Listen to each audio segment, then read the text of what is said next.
Okay, good morning. So a very interesting end of the Ramah in Siman Reish Nun Zayin, and that is there a mitzvah? Do you have to have hot food on Shabbos? Let's say you fancy it's a hot day, you want to just have a cold salad for Shabbos lunch, and a chicken and salad and whatever, and you don't have chulent. Do you have to have hot food? What's the big deal? So let's look at this Ramah. Mitzvah, the last two lines of the Ramah in Reish Nun Zayin Sif Ches at the very end.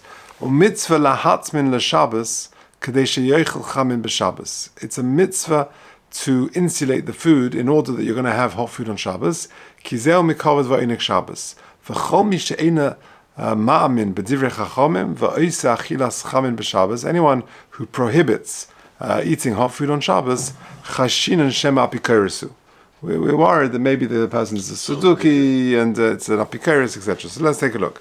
Says the Mishnah Berurah, Memches, mitzvah lahatzmin l'Shabbos, avol mi shemazik le'achamin. So if someone it damages him if he has hot food, mutzah le'echol b'tzoinen. He's allowed to have cold. So you have to injure yourself to have a chulent. But if you didn't want to eat chulent, yeah. Zorg bedieken. Zorg bedieken. If he doesn't show. So this is where it comes from. This is the Gemara. This is where it comes from. Exactly this. Okay, so take a look at footnote number 47. So in other words, it's mashma that it's mazik him. But what if it's not? What if you just don't fancy some hot food? You just want to have a cold lunch. So in 47, he says something very interesting. It's not that it injures him. It's not something which he desires. It's a hot day in a hot region. In other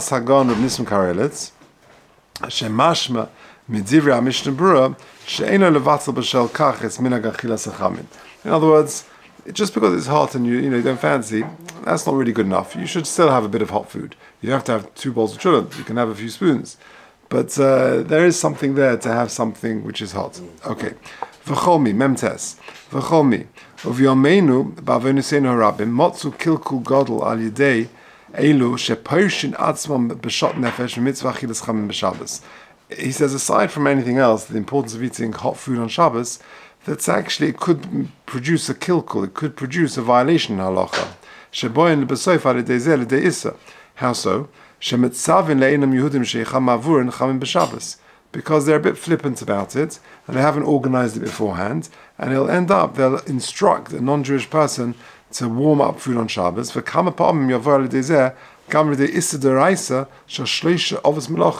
it could lead to the violation of Issa D'Oraisa of 3 Avos Malachas, i.e. V'hein Bishul, V'havara, V'kibui, cooking, making a fire, and extinguishing.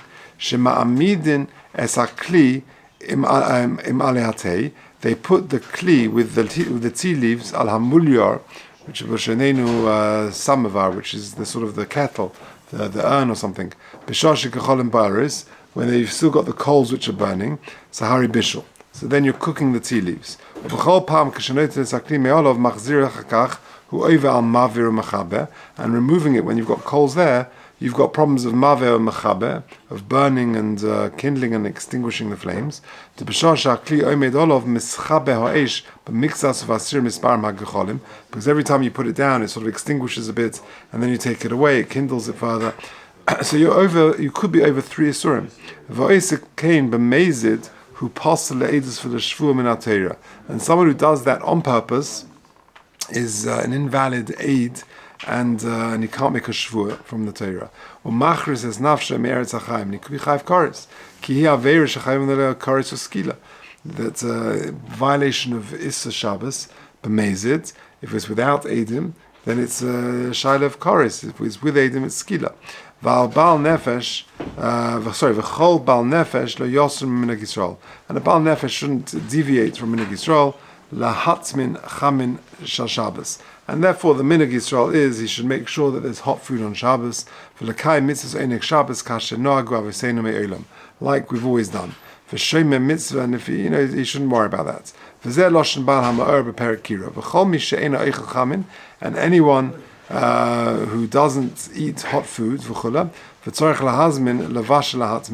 and he needs to prepare. ולבשל ולהטמין, ולענג את השבס ולהשמין, הוא המאמין, וזויכה לקיץ היומין ואין שומעית. So very, very powerful words. The importance of having hot food on Shabbos. So it's a couple of things. First of all, if you look at 49, now, Chudei L'Chaim Minhag Zeh, Das Hagon Nissim Karelitz, She'ein Tzorech Lechel Chamin B'chol HaSudos. So when does this apply? It's clearly very important to have hot food on Shabbos, but do you need to have it at all three meals? Does that include Friday night, Shabbos day, and also Shalosh Sudos? Ella, he says Reb Nissim Karelitz, Eladai She'yechlenu B'Suda Achas. It's enough if you have it in one meal. Umikol Malkin Kiven Shehuva Inyan Zeh Mishnah Berurah B'Lashon Minhag Yisrael. The minhag is to have hot foods, to have chulent on Shabbos day. So really, when's the hakbara to have hot food? On Shabbos day.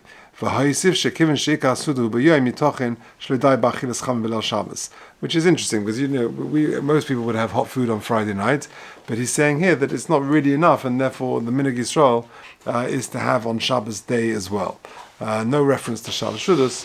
But one meal is enough, and preferably should be therefore the day meal.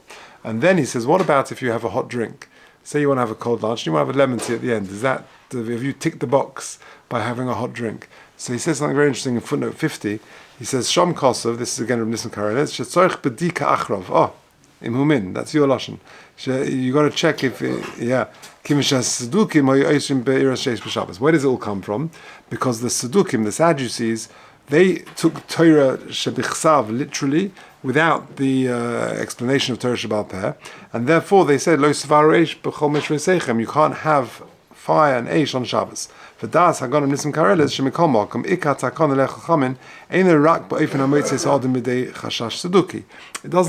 You don't have to eat hot food which takes you away from being a saduki. Yeah, you got to literally have a fire going. We spoke about it yesterday. If you have a hot drink from a thermos flask, by having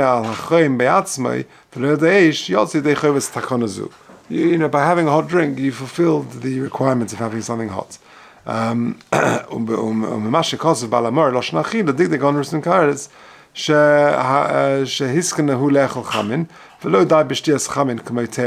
not enough really to have just a hot drink, because the lashon of the Balamar is achila.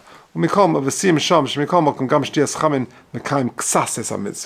therefore, if it's not possible to have hot food and you're going to just have a hot drink, then you've been mekayim the mitzvah mixas and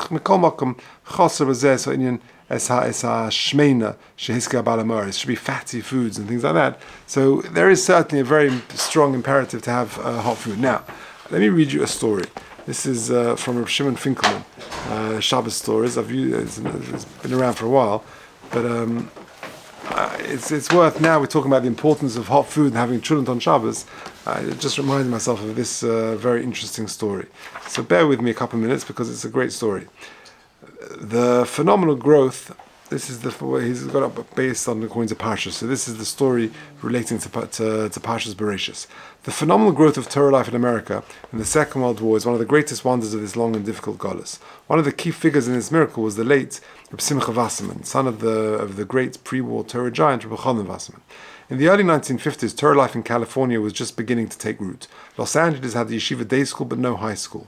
When a local rabbi sought to establish a Beis Medrash of higher learning, 10 students were selected from a Sifta Torah V'das to form the student body. Their Rosh Yeshiva would be Reb Simcha, who was then teaching Torah in Detroit. For Reb Simcha, bringing Torah to the Jews of Los Angeles was not enough. He and his students would have to go out to the communities near and far to introduce their fellow Jews to the beauty of Torah. One such community was in Santa Barbara, California, some 100 miles from Los Angeles. Beginning in 1969, every Sunday, students of Reb Simcha would conduct Talmud Torah classes for boys and girls of all ages. As was his approach, in all of the communities where he planted Torah, Reb Simcha himself conducted formal classes in Santa Barbara to teach the parents of the Talmud Torah students. The Eisners were among the families taking part in these classes. Dr. and Mrs. Eisner came to love and revere Reb Simcha. In 1974, when the Eisner's son was to become a bar mitzvah, Reb Simcha advised them to host a Shabbaton in honor of the occasion. They would invite all the families involved in the Talmud Torah program, and like a concerned father, Reb Simcha guided the bar mitzvah plans every step of the way, from designing the invitations to arranging a program beginning on Friday night and ending on Sunday morning. To make sure the guests would avoid Chil Shabbos, Rabbi Simcha advised that the bar mitzvah invitation offer a choice. Those who lived out of the immediate vicinity but were willing to remain in the area for the entire Shabbos would be provided a place to stay. The alternative was to attend the Melav Malka after Shabbos, to which one could, of course, drive. Rabbi and Rebbetzin Vassman themselves planned to come to Santa Barbara after Shabbos to attend the Melav Malka. Rabbi Simcha spent much time mulling over the wording of the invitation. He did not want the Shabbos to be desecrated, but also didn't want anyone to be offended by the fact they could attend the Shabbos festivities only in certain conditions were met. Okay. Santa Barbara did not have an Orthodox shul at the time. A suitable room in a hotel was found, and the teachers of the Talmud Torah, assisted by their students, constructed an original decorative mechitza so that men and women would come. The plan called for the Eisners to host the Friday night meal in their home and serve a kiddush in the shul on Shabbos morning, after which everyone would return to the Eisner home for the Shabbos afternoon meal. On the Thursday before the mitzvah, Rav Simcha called Mrs. Eisner to check that everything was set. After reviewing the program and other items, Rav Simcha asked that Mrs. Eisner tell him the full menu for the meals and kiddush. While she appreciated his concern and involvement, Mrs. Eisner found this request somewhat unusual. Godel checking the menu. Nevertheless, she happily began to list the many foods which she had prepared for the occasion. When she included the menu, Rav Simcha said, "Just fine, it all sounds wonderful, but one little thing, what about the cholent?" Mrs. Eisner replied that she had cooked cholent only once before and had not found it an easy venture. She was reluctant to try for only the second time when such a large crowd was involved. "Is it really so important how we serve cholent?" she asked. "Yes," replied Rav Simcha. "Cholent is a very special Jewish food, a Shabbos experience, especially for those who have never observed Shabbos before, and you should definitely include cholent." Rav Simcha was not one to burden others and requests that could not be easily carried out. Mrs. Eisner knew instinctively that his advice should be followed and the cholent was prepared. The kiddush was over, and someone was making their way to the Eisner's home for the afternoon meal. Thus far, everything had worked out beautifully.